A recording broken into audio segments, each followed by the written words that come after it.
by Auden Nash.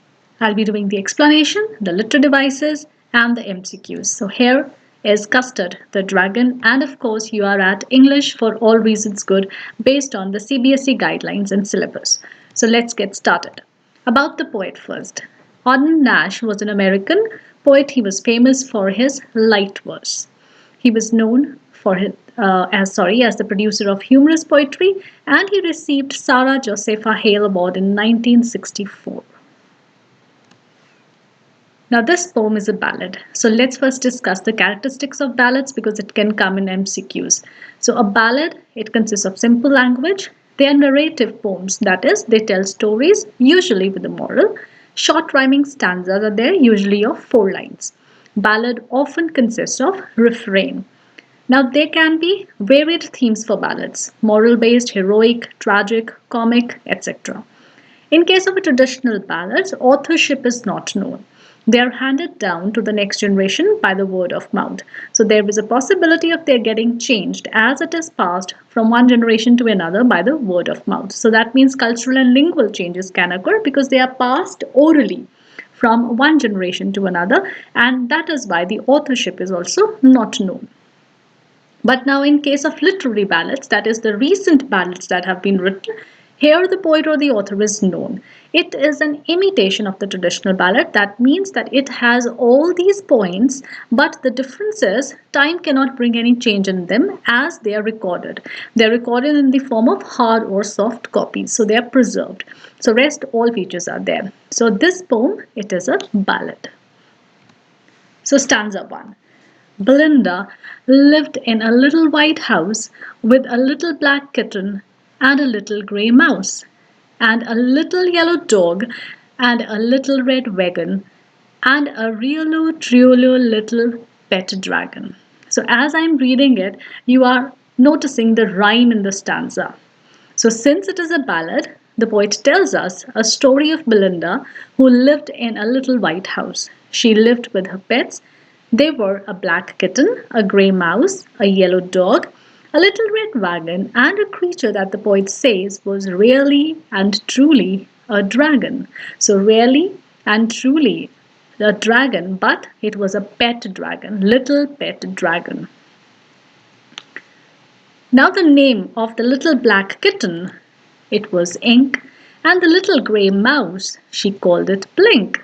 And the little yellow dog was sharp as mustard, but the dragon was a coward and she called him Custard. So the poet tells us the names of her pets now. So she called the little black cat as Ink, the name of the grey mouse was Blink, the little yellow dog had yellow color and so she named or called him Mustard, and the dragon that was a coward was called Custard. So now in this stanza we are told that dragon was coward. Now, stanza 3. Custard the dragon has a big sharp teeth, and spikes on top of him and scales underneath, mouth like a fireplace, chimney for a nose, and realo triolo daggers on his toes. So this is the description of the dragon. So he describes the physical features of the dragon. Custard had big sharp teeth. So you can see in this picture. He has spikes on top of the skin. So here there are spikes on top of his skin, and the lower part of the skin, it was rough and scaly. So the poet compares the mouth to a fireplace. Here you can see in the picture, because dragons eject fire from the mouth. Next, his nose serves as a chimney for the release of smoke. The toes are like daggers, so you can see the toes like daggers, thus giving him a very dangerous look. So, though the poet has described the dragon with a very dangerous look, but he says that the dragon was a coward. Now, Belinda was as brave as barrel full of bears, and Ink and Blink chased lions down the stairs. Mustard was as brave as a tiger in a rage, but Custard cried for a nice safe cage. So the poet here tells us how brave everyone was in the house. Belinda's bravery is compared to the bravery of more than one bear, so a barrel full of bears. Ink and Blink could chase lions for their lives. So They chased lions, they could do that. And Mustard was as brave as an angry tiger here. So, in contrast to all of them, Custard was not at all brave and always wanted a quiet place for himself. A nice, safe cage is what the dragon wanted. Stanza 5 now. Belinda tickled him. She tickled him unmerciful. Ink, Blink, and Mustard. They rudely called him Percival. They all sat laughing in the little red wagon at a real old truly cowardly dragon. So everyone in the house made fun of Custard. Belinda tickled Custard mercilessly. Ink, Blink, and Mustard. They rudely called him Percival. Now Percival, it is an historical figure. So Percival, he wanted to be a knight of King Arthur, but actually he did not possess any quality to be a king. So therefore, that is why they all, Ink, Blink, and Mustard, they rudely called him Percival because dragon also did not have any quality of being a dragon. So now making fun of Custard, all the members they sat in their little red wagon mocking the dragon for his cowardliness. So all of them they mocked at the dragon, they insulted him, they humiliated him. Belinda tickled him mercilessly and everyone made fun of Custard. But Custard did not say anything. He just demanded a nice safe cage. Now stanza 6. Belinda giggled till she shook the house, and Blink get weak, which is giggling for a mouse. Ink and Mustard rudely asked his age, when Custard cried for a nice safe cage. Now Belinda giggled at the cowardliness of the Custard. Even the mouse giggled in his own way. Looking at Custard demanding for a safe cage, Ink and Mustard balked at him asking his age. So you can see the dog mocking at him and asking his age, confirming that he was not a kid. So they felt that dragon, because of his childish behavior, they asked the age of the dragon because they thought that he is still a kid. Suddenly, they heard a nasty sound, and Mustard growled, and they all looked around. Mewch! Cried Ink, and oh! Cried Belinda, for there was a pirate in the window. Now, as usual, everyone was busy making fun of Custard and teasing him of his timid nature. Suddenly, they heard a sound of someone entering the house through the window. Now, when they looked towards the window, they saw a pirate there. So the dog barked at him, the kitten mewed to him. Belinda cried, ooh, because all of them got scared. So all these brave ones, they got scared. Stanza 8. Pistol in his left hand, pistol in his right, and he held in his teeth a cutlass bright. His beard was black, one leg was wood, and it was clear that the pirate meant no good. So pirate was dangerous. In this stanza, the poet describes the scary looks of the pirate. The pirate was holding pistol in his both hands, so you can see the pistols in both his hands. He held a sharp dagger in his teeth, so here you can see the dagger also. So his beard was black, and his one leg, was made of wood. He was fully armed, and it made it clear to all them or all of them in the house that his intentions were not good. Belinda paled and she cried, help, help. But Mustard fled with a terrified yelp.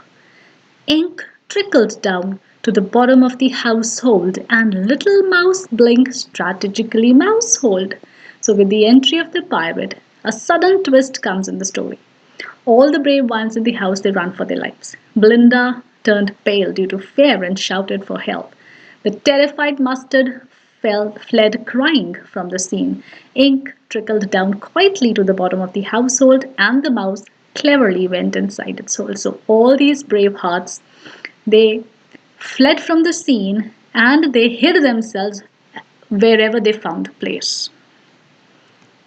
But up jumped Custard, snorting like an engine, clashed his tail like irons in dungeon. With a clatter and a clank and a jangling squirm, he went at the pirate like a robin at a worm.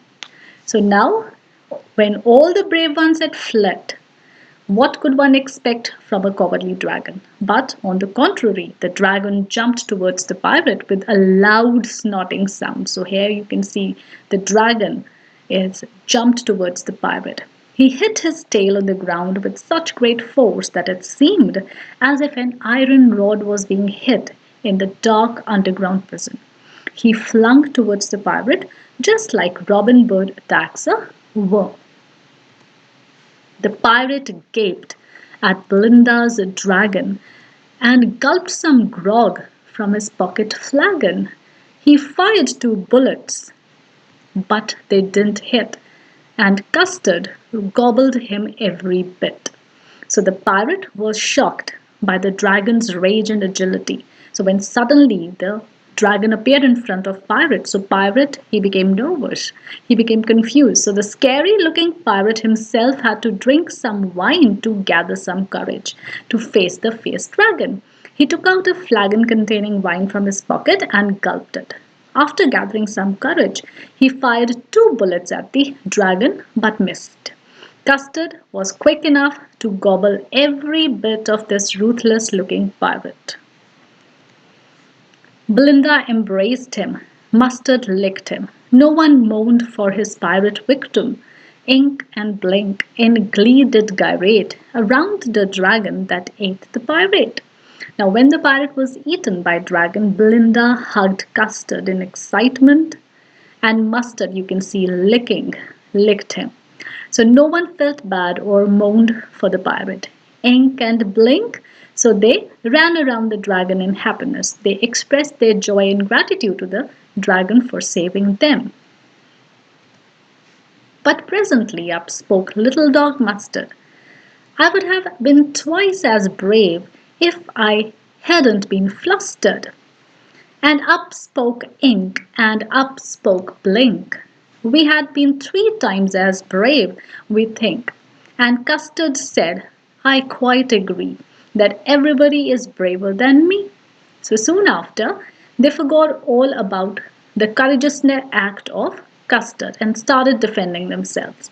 The dog said that only if he hadn't been confused at the suddenness of the situation, he would have been twice as brave as Custard. How could Ink and Blink be quiet?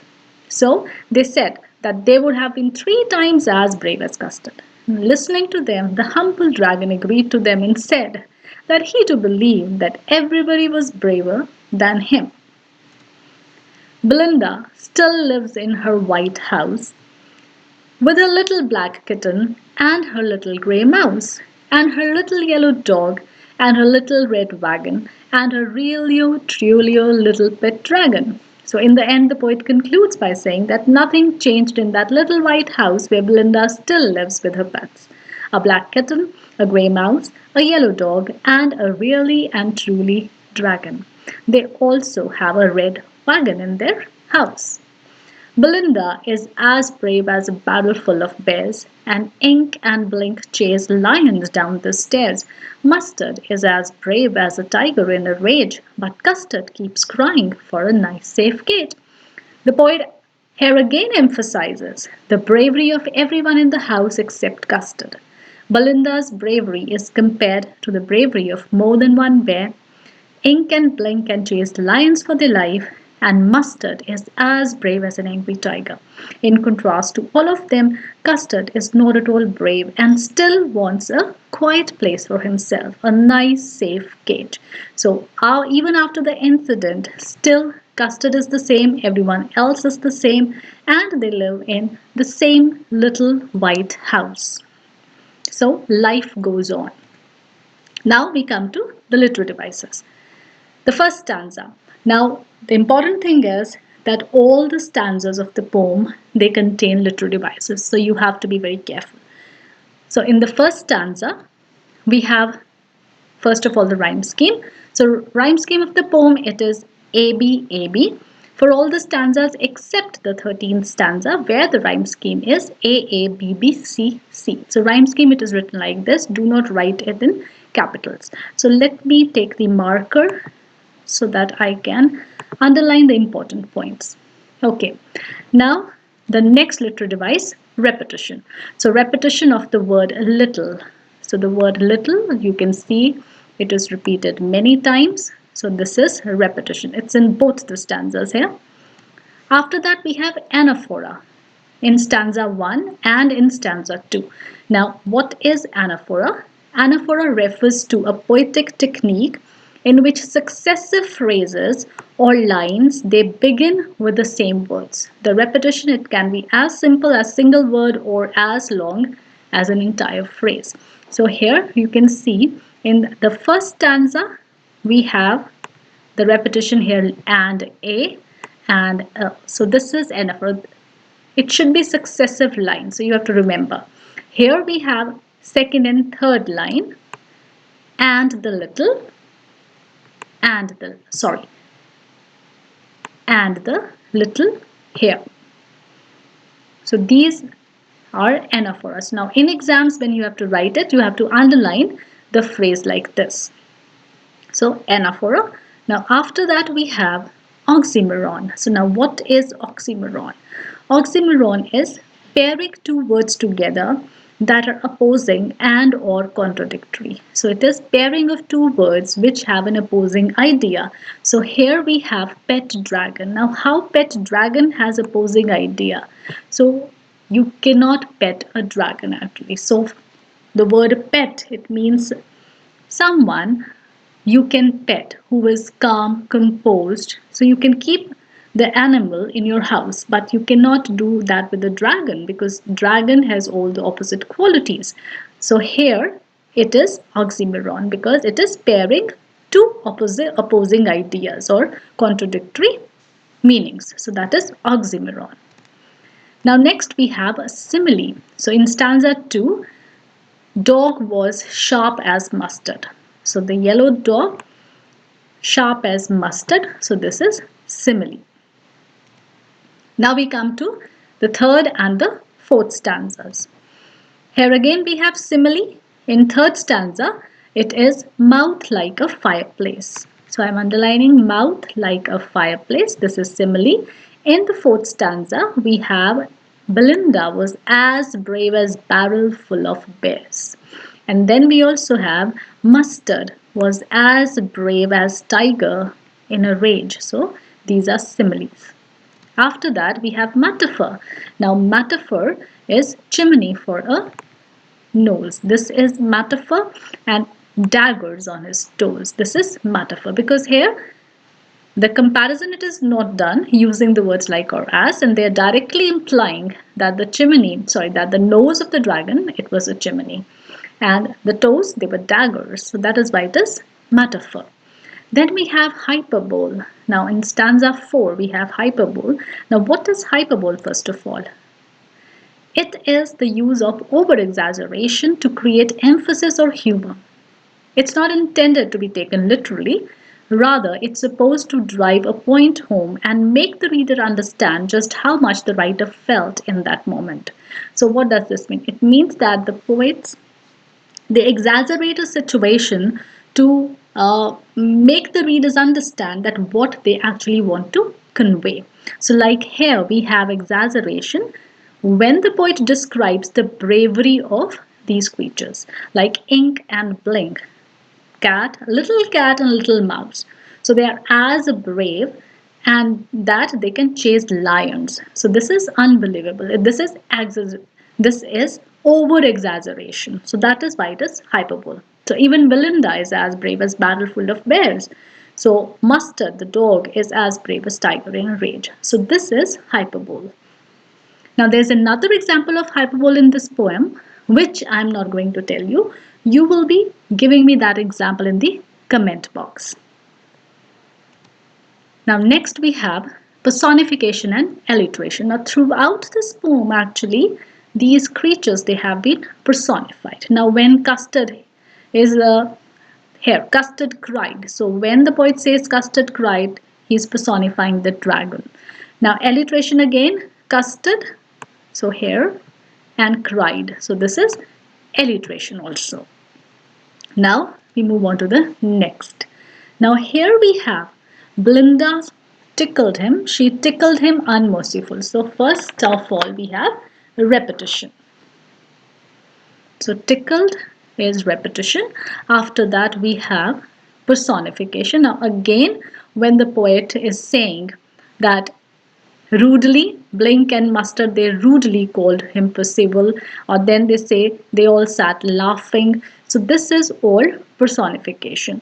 So Blink said weak, so when he is speaking, so that is again personification. Again, Ink and Mustard, they rudely asked, so this is again personification. Custard cried, so again all this is personification. So repetition and personification is done. Now we come to illusion. Now this is important, so understand this.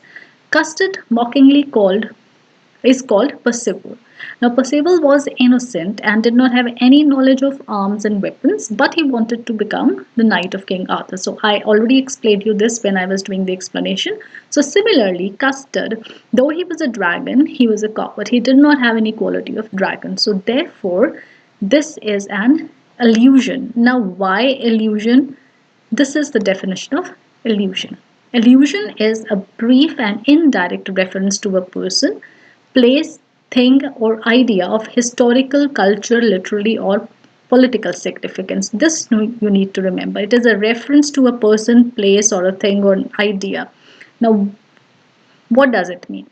So, it does not describe in detail the person or thing to which it refers.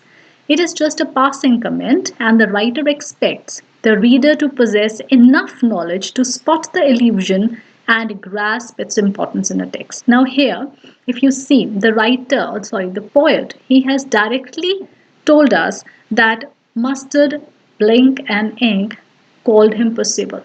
So the poet has not told who Percival was, so why he is using the word here. So the poet actually believes that the reader would know that who Percival was. So only if we know who Percival was, we can guess this allusion here. So otherwise, we won't even come to know that poet has used allusion here. So example of allusion in everyday life is like, suppose if someone says, hey, guess who the new Newton of our school is? So Newton here means a genius student. So that alludes to the famous scientist Isaac Newton. So this is allusion. So a reference to someone from history who had same qualities or same characteristics. So that is why here Percival is used for Custard and it is allusion. Now next we have alliteration. So alliteration, one illustration is again same Custard cried, that was there in the previous stanza also. So we have another alliteration here. So that is this sh sound. So she shook. So this is another example of alliteration here. Then onomatopoeia. Now onomatopoeia, what is that? It is defined as a word which imitates the natural sounds of a thing. Now natural sounds of a thing. It creates a sound effect that mimics the thing described, making the description more expressive and interesting. So for you, the easier thing is to remember that the sound words that are coming in the poem, they are onomatopoeia. So the sound words which are coming here, like weak, Blink said weak. So that is sound word. So all the sound words that will come in this poem, they will be onomatopoeia. Okay, so now next we move on to the next stanza. Again we have repetition. So repetition of the word suddenly, suddenly. Then onomatopoeia. Now here let's find the word onomatopoeia. So when it is growled, when it is mute, so these are all sound words and therefore these are onomatopoeia. Now next is personification. So personification when there is cried ink. So this is personification. And I've already told you, alliteration. Yes, let's first find alliteration here. Alliteration is, let me see, where is the alliteration? Here. We have his left hand. So here we have her sound, that is alliterating. So there can be other examples also, like he held. So same, it is her sound, and you can find other examples like here we have beard and black. So there are many examples and you can find those examples. It's easy. Now next stanzas. So here we have the first literary device, transferred epithet. Again, this is a new one, so let's discuss what it is. Transferred epithet, it is a figure of speech wherein an adverb or adjective is transferred from a noun to which it belongs to a noun with which it fits only grammatically but not logically and or practically. So let's understand this. You won't be able to understand like this. So here first let's take the example. I had a relaxed day. Now I had a relaxed day. Of course here day is a noun, relaxed is the adjective. Now here, do you think day is relaxed or the person who's saying he had spent a relaxed day? So of course the person who had spent that day, he had spent that day in a relaxing way. So that means this adjective, it is actually for this person, I, not for the day. So it has been transferred from I to day. So that is transferred epithet. So I hope that now you understand. And in this stanza, terrified yelp, that is transferred epithet. Because yelp, it cannot be terrified. So yelping of a dog. So that means the scary noise that the dog produces when the dog is afraid. So terrified yelp, yelp cannot be terrified. It is mustard who is terrified. So that means this terrified adjective, it has been transferred from mustard to yelp. It is actually for mustard. So this is transferred epithet. So I hope that you've understood this. Now again, onomatopoeia, simile and alliteration. So now we have to find these. So let's do that. Yelp, as I've already told you, it is a sound word here. So it is onomatopoeia. And after that, we have but jumped custard, snorting like an engine. So snorting like an engine is simile. So here we find a simile. Then clashed his tail like irons in a dungeon. So clashed his tail. Again, this is simile. With a clatter and a clank and a jangling squirm. Now here we have onomatopoeia. Clatter, clank, jangling. Again, these are sound words. And we have another simile, pirate. So he went at the pirate like a robin at a worm. So this is again simile. Now we move on to the next. Here we have alliteration and repetition. So these are easy. Okay, so let's find out where we have alliteration first of all. Now alliteration here is gulped and grog. So we have here gulped and we have here grog. And then let's find out where is repetition. Do we have a repetition here? Let me see. I don't think there's a repetition. Here we have alliteration again, glee and gyrate.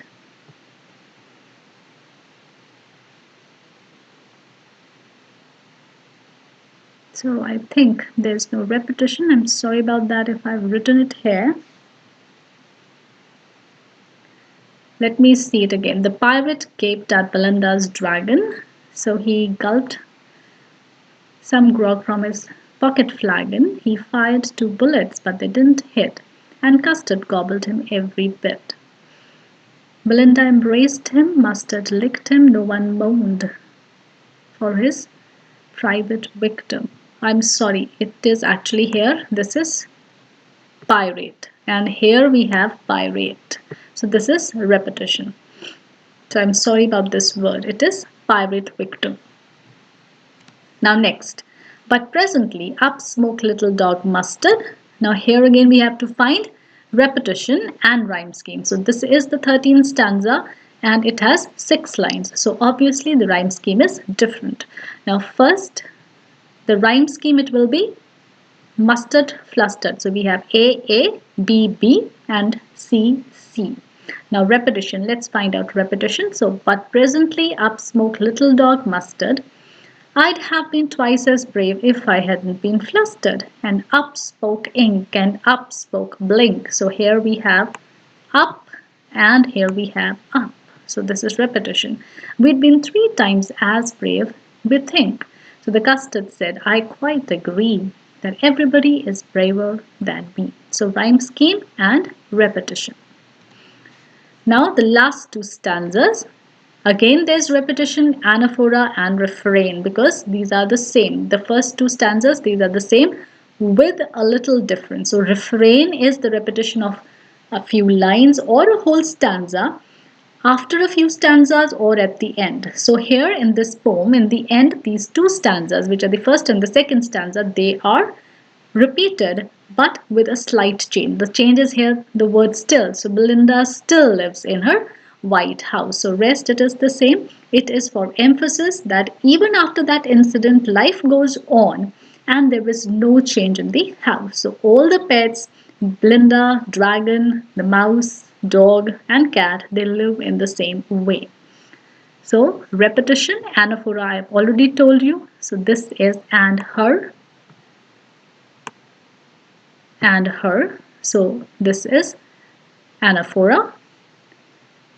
So Belinda is as brave. So similes is there. So whatever is there in the first and the second stanza, same you will find here. Now these are the image credits and the MCQs. So the interesting and the challenging part. So 5, actually they are not 5, I think there are 6 MCQs. So first of all, this poem is so you have to find the correct answer. So I'm not reading all, you have to guess the rhyme scheme. Custard always cried for a nice safe cage because you have to give the answer. What did the pirate gulp before firing at the dragon? Then tone and mood of the poem is, and which idiom or proverb befits the members of the house the most? So of course excluding the dragon. Now there is a bonus question. If you remember, I asked find another example of hyperbole in the poem. So I would like you to give these answers in the comment box. It will be very interesting and it will be challenging also. So next video, it will contain the theme, the central idea, irony and self-evaluation test of this poem, The Tale of Custard the Dragon. So do subscribe to my channel, give it a thumbs up. In the playlist, you will find other videos based on the chapters, grammar and the writing section of class 10th. Follow me on Instagram so that I'll keep you updated about my next video. Share this video with your friends. Do share this video with your friends. And kindly leave the answers in the comment box like this. I'll be waiting for your answers. Bye for now. I hope that this video will be helpful for you. Now next video with self-evaluation test. Thank you very much.